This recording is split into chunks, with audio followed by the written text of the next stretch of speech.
परिषद शाखा शाहूपुरी आणि सातारा नगर परिषद सातारा यांच्या संयुक्त विद्यमाने होणाऱ्या मराठी भाषा पंधरवड्यानिमित्त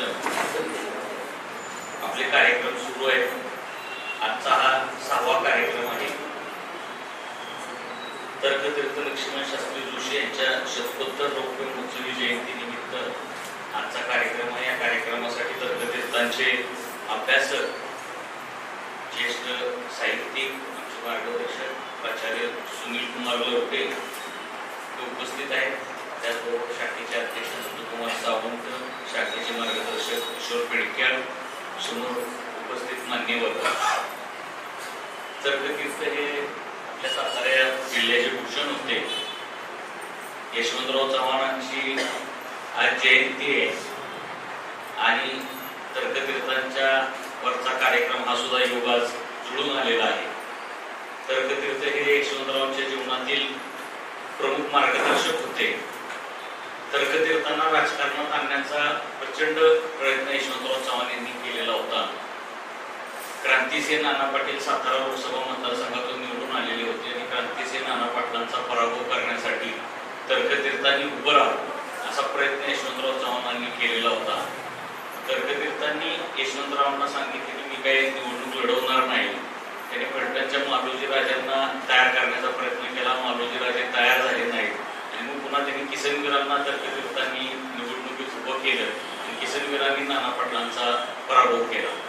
तर्कतीर्थ हे राजकारणात सुद्धा पडद्यामधून सक्रिय होते आणि नाना पाटलांच्या पराभवाची रणनीती सुद्धा तर्कतीर्थांनी यशवंतरावांसाठी आखलेली होती.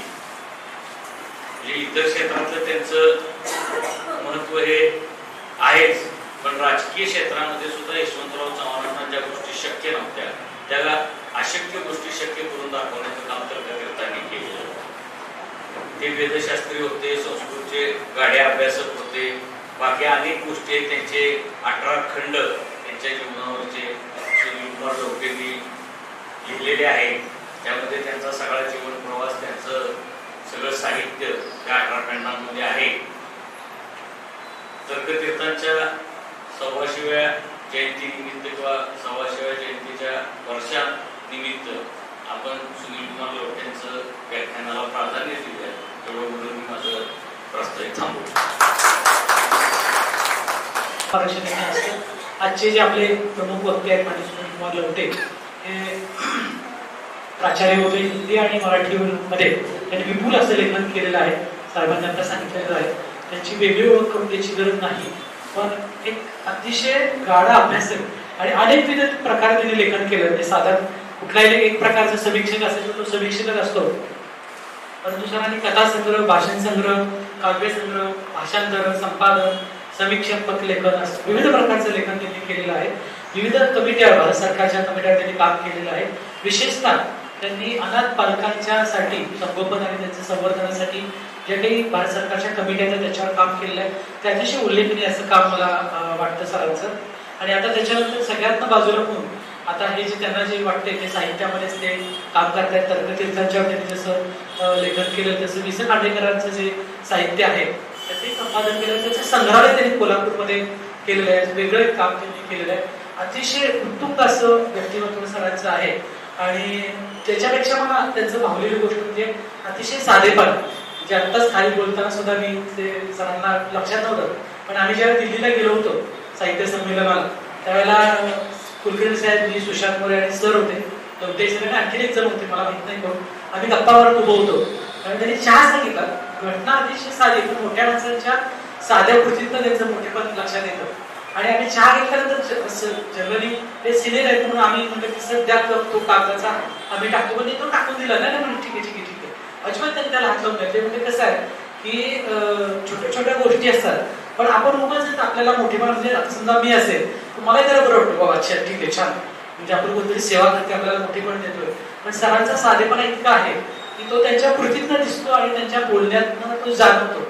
मला त्याबद्दल सरांना धन्यवाद द्यावा की इतका मोठा माणूस आपल्याला लाभलेला आहे.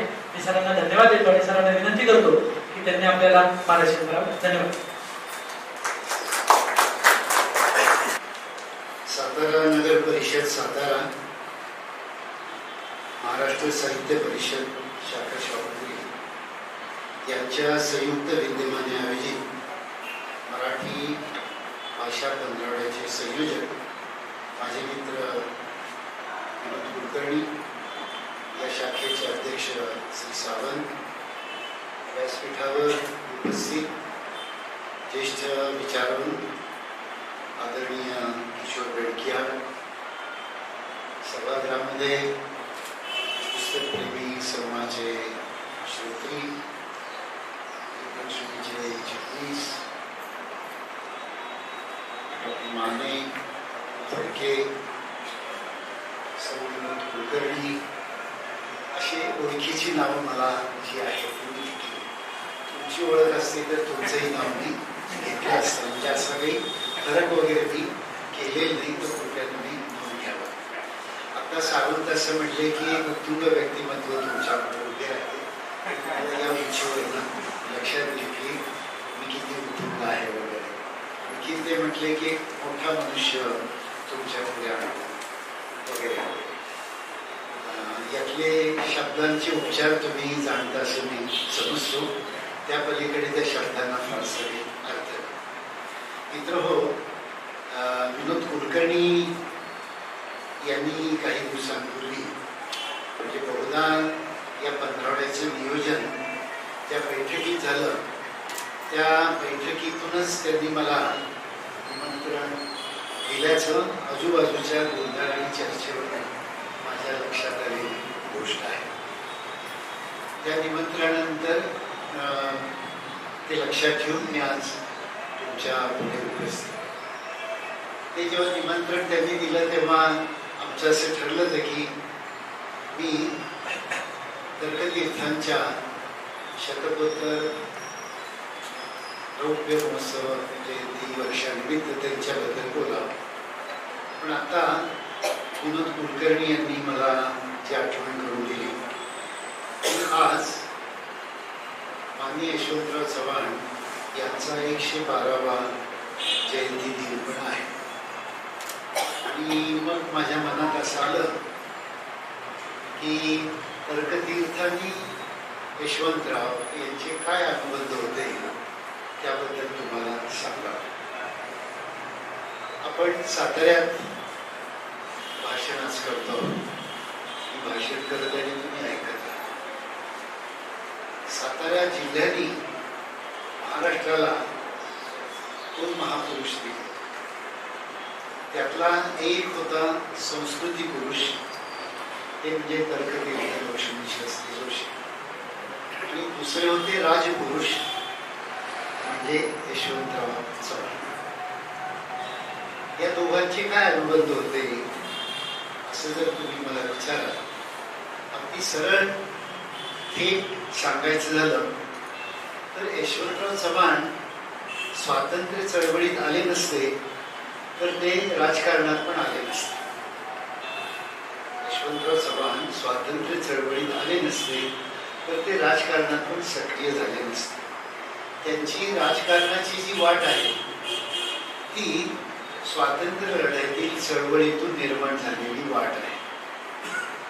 ही वाट त्यांना सापडली कशी, तर त्याचा मागचा इतिहास असा आहे की वाईला प्राथमिक पाठशाळेमध्ये साधारणपणे 1912च्या वगैरे दरम्यान विगो विजापुरे नावाचे एक मोठे संस्कृत इंग्लिश प्राध्यापक, ते कोल्हापूरला राजाराम कॉलेजमध्ये संस्थानिक कॉलेज होतं, तिथे संस्कृत इंग्रजी शिकलो. त्यांच्यावर टिळक, आगरकर यांच्या राष्ट्रीय शिक्षणाचा मोठा प्रभाव आणि त्यांनी कोल्हापूर संस्थानामध्ये समर्थ विद्यालय सुरू केलेलं होतं. त्या समर्थ विद्यालयाची त्यांची कल्पना अशी होती की या विद्यालयातून स्वातंत्र्य लढ्यासाठी स्वयंसेवक तयार करायचे आणि त्यांच्याद्वारे इंग्रज सत्ता उलथून लावायची. थोडा प्रभाव क्रांतिकारी असावा म्हणजे शांततेच्या मार्गाने स्वातंत्र्य नव्हे, क्रांतीच्या मार्गाने स्वातंत्र्य मिळवण्यासाठी सैनिक तयार करण्याची एक शाळा म्हणून समर्थ विद्यालय ते चालवायचे. ब्रिटिशांचा असा वहीम होता त्यांच्यावर की हे ब्रिटिश सत्तेविरुद्ध कट कारस्थान करतात, म्हणून त्यांनी शाहू महाराजांना कोल्हापूर संस्थानातलं त्यांचं समर्थ विद्यालय बंद करायला लावलं जबरदस्ती. इतकंच नाही तर विगो विजापुरे यांना राजाराम कॉलेजमधून राजीनामा देखील द्यायला लागला, कारण ते ब्रिटिश सत्तेविरुद्ध काम करत होते, भूमिगत कार्य करायचे. विगो विजापुरेंनी आपली समर्थ विद्यालय तिथून उचलली आणि पटवर्धनांच्या मिरज संस्थानामध्ये सुरू केली. ब्रिटिशांनी पटवर्धनांना पण सडोकी पळव करून सोडलं आणि सांगितलं की हे विद्यालय बंद केलं नाही तर तुमचं संस्थान आम्ही बरखास्त. आणि मग नाईलाजाने विगो विजापुरे यांनी आपली ती शाळा त्यांच्या गावी तळेगाव दाभाडेला सुरू केली. तिथे पण ब्रिटिशांनी त्यांच्यावर वही मांडला की तुम्ही शस्त्रसाठा करता, सशस्त्र लढ्याची तयारी करता. ते विद्यालय बंद केलं. त्या शाळेमध्ये बरेच ध्येयवादी शिक्षक आणि विद्यार्थी होते. यांचं काय करायचं असा प्रश्न, म्हणजे शाळा तर बंद करणं भागच होतं त्यांना, पण या मुलांचं आणि शिक्षकांचं काय करायचं असा प्रश्न त्यांच्या समोर आल्यानंतर त्यांच्यापुढे वाईची प्राथमिक पाठशाळा. वाईच्या प्राथमिक पाठशाळेचे जे तत्कालीन संचालक होते स्वामी केवलानंद सरस्वती, हे नाव नंतर झालं, पण नारायण शास्त्री मराठे नावाचे त्या गुरुकुलाचे जे प्रमुख होते, जे तर्कतीर्थांचे पण पुढे गुरु झाले, त्यांचं वैशिष्ट्य असं होतं की त्यांच्या शिक्षण पद्धतीवर पण मुळात ती वेधशाळा, पण ती पारंपरिक वेधशाळा नव्हती, प्राथमिक पाठशाळा. तर त्या प्राथमिक पाठशाळेचा एक होरा असा होता की आपणाला आधुनिक शिक्षण द्यायचं आहे. त्यामुळे साधारणपणे 12 ते 25 या काळामध्ये नारायण शास्त्री मराठे यांनी एक माध्यमिक शाळा विगो विजापुरेंचे विद्यार्थी आणि शिक्षक आल्यानंतर सुरू केलेली होती. आणि त्या माध्यमिक शाळेमध्ये 20व्या शतकाच्या पूर्वार्धात ते फिजिक्स शिकवायचे. नारायण शास्त्री मराठे वेदाभ्यासक, पण त्या काळामध्ये हायस्कूलमध्ये फिजिक्स शिकवण्याचं काम ते करायचे. आणि त्यांची फिजिक्स शिकवण्याची पद्धत ही भारतीय शिक्षण पद्धतीवर आधारित होती. म्हणजे त्याच्या नोंदी आहेत त्यांच्या शिकवण्याच्या, त्यांनी काय लिहिलं. तर तुम्हाला आज खरं वाटणार नाही की ब्रह्म म्हणजे मॅटर असं ते शिकवायचे. म्हणजे एकीकडे ब्रह्म पण शिकवायचे आणि मॅटर पण शिकवायचे, म्हणजे अध्यात्म पण शिकवायचे आणि विज्ञान पण शिकवायचे. अध्यात्म आणि विज्ञान याचा समस्या संयोग करून आपला विद्यार्थी पठडीतला संस्कृत पंडित होणार नाही तर आधुनिक विद्यार्थी होईल, अशी ते काळजी आपल्या त्या शिक्षण संस्थेने घ्यायची. आणि म्हणून त्यांची शाळा त्या काळामध्ये राष्ट्रीय शाळांच्या मध्ये गणली गेली. तिथे तर्कतीर्थ साधारणपणे 1914 साली शिकायला आले. 13 वर्षापर्यंत तर्कतीर्थांचं शिक्षण हे पिंपळनेरला धुळ्याच्या जवळ त्यांचं जे जन्मगाव आहे.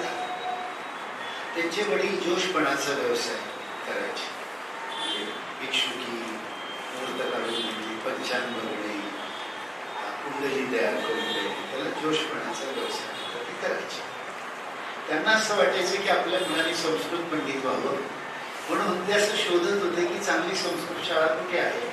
त्यांच्या पुढे हरिद्वारची आणि कांगडी या ठिकाणच्या ज्या संस्कृत शाळा होत्या त्या काळात आर्य समाज वगैरे मंडळी चालवल्यामुळे यशवंतराव चव्हाण साहेब भाषणांच्या मध्ये कमी होती, कृष्णाकाठमध्ये कमी होती, पण त्यांनी आपल्या आयुष्याच्या प्रत्येक वळणावर जे निर्णय घेतले त्या निर्णयामध्ये तुम्हाला यशवंतराव चव्हाण नावाचा माणूस हा किती सुसंस्कृत, किती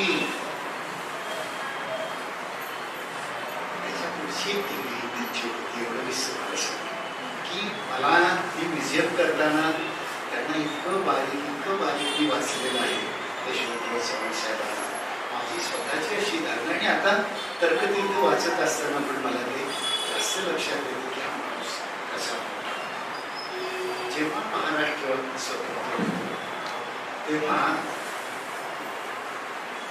तर्कतीर्थ त्यांच्याबरोबर असतो. तर्कतीर्थांचा प्रवास, राजकीय प्रवास हा 1923 ते 1930 हा त्यांचा समाज सुधारणेचा प्रवास.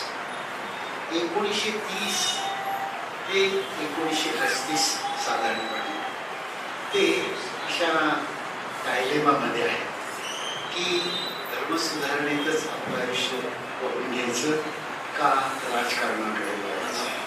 आणि त्या द्वंद्वाच्या काळात त्यांना मानवेंद्र राय भेटतात आणि विशेषतः द्वाभकर्णी भेटतात तुरुंगामध्ये 32च्या दरम्यान.